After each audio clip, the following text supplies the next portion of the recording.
Assalamualaikum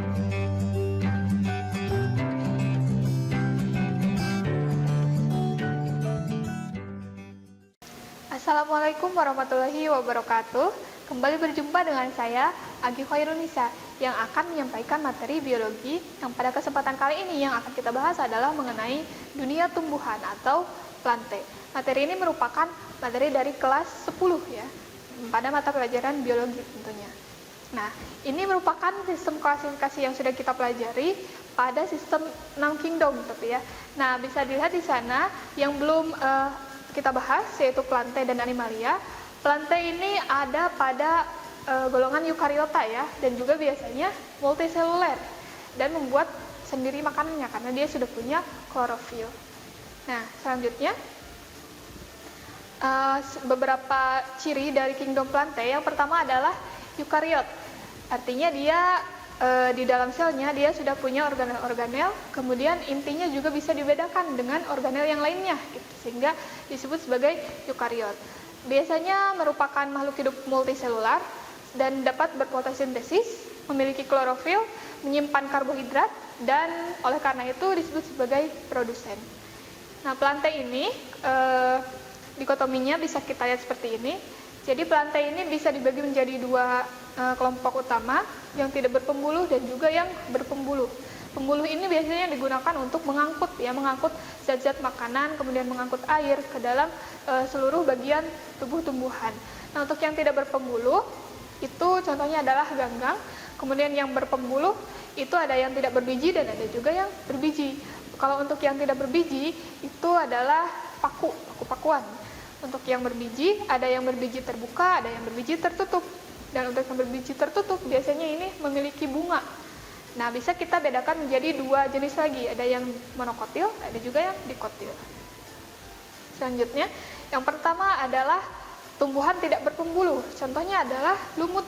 Nah, jadi lumut ini belum memiliki pembuluh. Selain itu, lumut juga belum bisa dibedakan mana akarnya, kemudian mana daunnya, mana batangnya. Nah, untuk lumut ini memiliki klorofil, belum memiliki pembuluh, yaitu floem dan xilem, dan juga tumbuh biasanya di tempat yang lembab. Selanjutnya merupakan peralihan antara talopita dan juga kormopita. Selanjutnya merupakan autotrof atau bisa membuat makanannya sendiri, bisa menggunakan reproduksi seksual dan juga aseksual. Sebagian lumut ada yang berbentuk talus atau lembaran, dan sebagian lagi ada yang sudah bisa dilihat kemiripannya gitu dengan akar. Bagian yang mirip akarnya disebut sebagai rizoid, bagian mirip batang, kemudian bagian yang mirip daun. Nah, lumut tubuhnya ini bisa dibedakan menjadi dua jenis. Ada yang biasa kita sebut sebagai sporofit atau bagian tubuh yang menghasilkan spora, dan juga ada gametofit. Nah, kalau gametofit menghasilkan gamet. Nah, pada lumut ini mengalami reproduksi aseksual berupa penggunaan spora. Kalau pada seksual dia biasanya menyatukan gamet jantan dan gamet betina, atau pada gametofitnya ya, pada bagian yang menghasilkan gametnya. Dan juga pada lumut ini biasanya terjadi pergiliran keturunan pada fase gametofit, pada fase sporofit, sehingga disebut sebagai pergiliran keturunan, namanya metagenesis. Klasifikasi lumut ada 3 jenis lumut yang paling umum, yaitu ada lumut daun atau disebut sebagai moss, kemudian lumut hati atau live bird, dan juga lumut tanduk atau hornwort ya. Untuk lumut daun yang biasanya kita temukan pada batu-batu ya, ini biasanya mirip bentukan daun. Kemudian kalau lumut hati itu Macanthia polymorpha, dan juga untuk lumut tanduk biasanya ada tonjolan ke atas yang lebih bisa dibedakan ya. Untuk selanjutnya, manfaat dari lumut itu sendiri, ada yang digunakan sebagai obat sakit liver ya, obat sakit hepatitis, sakit hati, tapi bukan berarti sakit hati yang biasa kita gumamkan gitu, tapi sakit hati ini benar-benar ada pada organ hati atau liver ya. Jadi obatnya adalah Macanthia polymorpha atau lumut ya, lumut hati. Kemudian sphagnum atau lumut gambut biasanya digunakan sebagai bahan pembalut dan juga sebagai sumber bahan bakar. Nah, untuk yang selanjutnya, tumbuhan yang berpembuluh. Karakteristik utamanya jelas dia sudah punya pembuluh baik xilem maupun floem. Xilem itu digunakan untuk mengangkut air dari bawah, dari akar ke seluruh bagian tubuh, sedangkan floem itu mengalirkan hasil dari fotosintesis. Biasanya kan paling umum terjadi di daun, berarti dari daun ke seluruh tubuh. Arahnya biasanya berlawanan, kalau xilem ke atas, kalau floem ke bawah dan juga menyebar ke tempat-tempat lainnya. Nah, tumbuhan berpembuluh ini sudah bisa dibedakan mana akar, mana batang, dan mana daun, gitu, sehingga organ-organnya bisa disebut sebagai organ sejati. Penyerapan airnya dilakukan oleh akar, tidak punya rizoid, menghasilkan sperma, dan biasanya tidak punya flagel atau tidak punya alat gerak yang seperti kita temukan pada yang lainnya, gitu, yang makhluk hidup yang sebelumnya kita bahas sebelum plante. Nah, siklus hidupnya ada generasi sporofit dan juga ada generasi gametofit.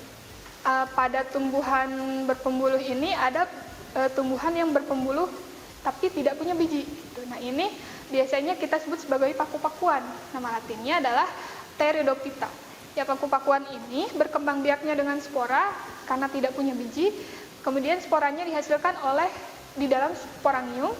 Sporangiumnya bisa berupa strobilus, sorus maupun sinangium, gitu ya. Spermanya berflagel dan siklus hidupnya ada generasi sporofit, ada generasi gametofit, namun yang lebih dominan atau yang lebih lamanya itu adalah fase sporofit. Manfaatnya, tumbuhan paku ini bisa digunakan sebagai tanaman hias, sebagai bahan makanan, dan juga kerajinan tangan. Nah, untuk struktur tubuh dari paku sejati, itu akarnya biasanya berupa stolon, ya, akarnya berupa serabut juga, kemudian batangnya bisa jelas terlihat, dan ada juga berkas pengangkutnya, ya, ada xilem dan floem di dalamnya. Kemudian ada juga daunnya. Kemudian untuk reproduksi ada secara aseksual menggunakan spora, sedangkan secara seksual menggunakan fertilisasi, penggabungan antara gamet jantan dan dengan gamet betinanya. Untuk klasifikasi dari paku ini, kita bisa lihat klasifikasi pada paku ada subdivisi Psilopsida, ada Leucopsida, ada Sphenopsida, ada Pteropsida, dan juga ada Spermopsida. Tapi semuanya ada dalam satu divisi yang sama, yaitu divisi Tracheophyta. Nah, ini salah satu contoh dari Psilopsida, ya. Ada Psilotum mesipteris atau wishfern atau paku, semacam paku jarum, ya, semacam paku-pakuan jarum, jenis jarum. Kemudian ada Lycopsida yang bentuknya seperti ini, tapi warnanya hijau, ya. Kemudian perannya sebagai tanaman hias, misalnya pada paku tanduk rusa biasanya kan digunakan sebagai hiasan. Kemudian ada asplenium dan juga suplir. Suplir juga merupakan salah satu jenis paku, ya. Kemudian sebagai bahan obat itu contohnya ada aspidium dan juga ada lycopodium. Untuk sebagai sayuran ada semanggi, dan sebagai pupuk hijau itu ada yang namanya Azolla pinnata. Kalau dalam bahasa kita ada yang menyebutnya sebagai kayambang, itu adalah Azolla pinnata. Selanjutnya, tumbuhan berpembuluh yang memiliki biji ini adalah yang paling sering kita temukan, ya, yang paling banyak kita temukan di sekitar kita. Nah, untuk tumbuhan berpembuluh yang punya biji, karakteristiknya punya biji dan bijinya dihasilkan di dalam ataupun di luar buah. Sperma umumnya tidak berflagel juga, dan juga siklus hidupnya sporofitnya lebih dominan daripada gametofitnya. Selanjutnya, nah, untuk pembagian dari tumbuhan yang berbiji ini ada yang bijinya terbuka dan ada juga yang berbiji tertutup. Nah, untuk yang berbiji terbuka disebut sebagai gymnosperme. Nah, untuk gymnosperme ini ada yang namanya Pteroxidoperme, kemudian sikad, kemudian ginkgo, dan lain sebagainya. Nah, untuk yang berbiji terbuka, berkembang biaknya dengan biji, bijinya tidak terlindungi oleh jaringan buah, jadi ada di luar biji-bijinya. Reproduksi, struktur reproduksinya terdapat pada kerucut atau strobilus runjung, ya. Siklus hidupnya, sporofitnya lebih dominan, dan manfaatnya adalah sebagai tanaman hias, bahan kertas, bahkan bisa juga sebagai karbol, ya, bahan karbol juga. Peran gymnosperme tentu punya banyak peranan, seperti tadi disebutkan, bisa digunakan sebagai pembuat kertas, kemudian hiasan, kerajinan, dan lain sebagainya. Nah, untuk angiosperme atau golongan spermatopita yang kedua. Kalau tadi gymnosperme, sekarang angiosperme atau tumbuhan yang memiliki biji tertutup. Nah, ciri umumnya adalah punya bunga. Nah, jadi tumbuhan-tumbuhan yang berbunga maka disebut sebagai angiosperme. Berkembang biaknya dengan biji, bijinya ada di dalam buah, jadi terlindungi oleh buah. Dan struktur reproduksinya dapat pada bunga. Oke, jadi di dalam bunga ada sel jantan, ada sel kelamin jantan, ada sel kelamin betinanya, sehingga nanti pembuahan reproduksinya ada di sana. Siklus hidupnya, sporofitnya lebih dominan dan manfaatnya sebagai bahan pangan, ya paling banyak bahan pangan, kemudian bahan papan, karena kayu-kayu dari pohon-pohon angiosperme itu sangat bermanfaat, dan juga ada yang digunakan sebagai tanaman hias.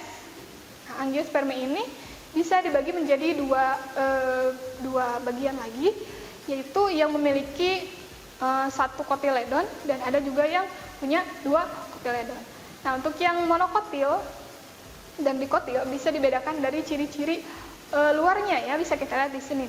Ya, untuk pertulangan daunnya, yang pertama untuk dikotil itu biasanya menyirip atau menjari. Jadi menyirip, yang biasanya punya ibu daun di tengah, kemudian ada anak-anaknya ke samping-samping sampai ke tepi-tepi daun. Nah, itu disebut sebagai menyirip. Kalau yang menjari, ya seperti pada gambar. Kemudian pada monokotil, pertuangan daunnya biasanya sejajar atau melengkung.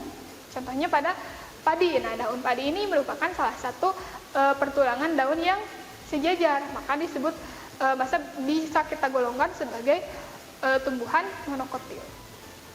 Untuk kambium biasanya berkas pengangkut melingkar gitu, sedangkan pada monokotil itu tidak ada kambiumnya dan berkas pengangkutnya tersebar. Itu makanya yang punya kayu biasanya kita golongkan sebagai dikotil, sedangkan monokotil biasanya berupa rumput-rumputan. Coba kita lihat padi, kemudian jagung, rumput gajah, rumput teki, dan lain sebagainya. Dia kan tidak punya struktur kayu, ya, tidak punya batang yang bisa digunakan sebagai bahan papan gitu. Nah, sedangkan pada dikotil seperti tumbuhan mangga, kemudian tumbuhan-tumbuhan kayu lainnya, mahoni, jati, dan lain sebagainya, dia punya kambium. Untuk bagian bunga, biasanya kelipatan 2, 4, atau 5 itu pada dikotil. Jadi kelipatan 2, kelipatan 5 juga. Nah, sedangkan untuk tumbuhan monokotil, biasanya 3 atau kelipatannya. Untuk sistem perakaran, pada dikotil biasanya punya akar tunggang, atau punya satu akar yang ke bawah, kemudian di sampingnya muncul anak-anak akar. Sedangkan pada monokotil, akarnya berupa akar serabut, jadi dari atas sudah menyebar gitu akar-akarnya, tidak ada satu akar yang besar yang dapat dibedakan dari yang lainnya. Nah, untuk struktur bunga, kita di sini ya, yang berwarna yang biasanya digunakan untuk menarik serangga, yang biasanya kita ambil, nah itu adalah bagian dari mahkota atau petal, ya. Kemudian ada yang disebut sebagai kepala sari. Nah, untuk kepala sari ini salah satu bagian dari zat atau alat kelamin jantan, ya. Kepala sari disebut sebagai anter, sedangkan benang sari atau batangnya ini disebut sebagai stamen. Nah, sedangkan untuk alat kelamin betinanya itu ada putik, ya, ada putik atau pistil. Ada bagian kepala dan juga ada bagian batangnya. Nah, selain itu ada juga bagian bakal buah, ada bakal biji, dan ada juga daun kelopak atau sepal yang biasanya umumnya berwarna hijau. Sekian saja bahasan untuk materi plante. Semoga bermanfaat. Wassalamualaikum warahmatullahi wabarakatuh. Kunjungi sosial media lainnya seperti website kami di pkbmalfata.com, Facebook PKB Malfata Mananjaya, Instagram PKB Malfata Official. Dan terima kasih telah klik video ini. Jangan lupa like, comment, share, and subscribe untuk menunjukkan dukungan kamu terhadap channel ini. Enjoy the video, PKB Malfata.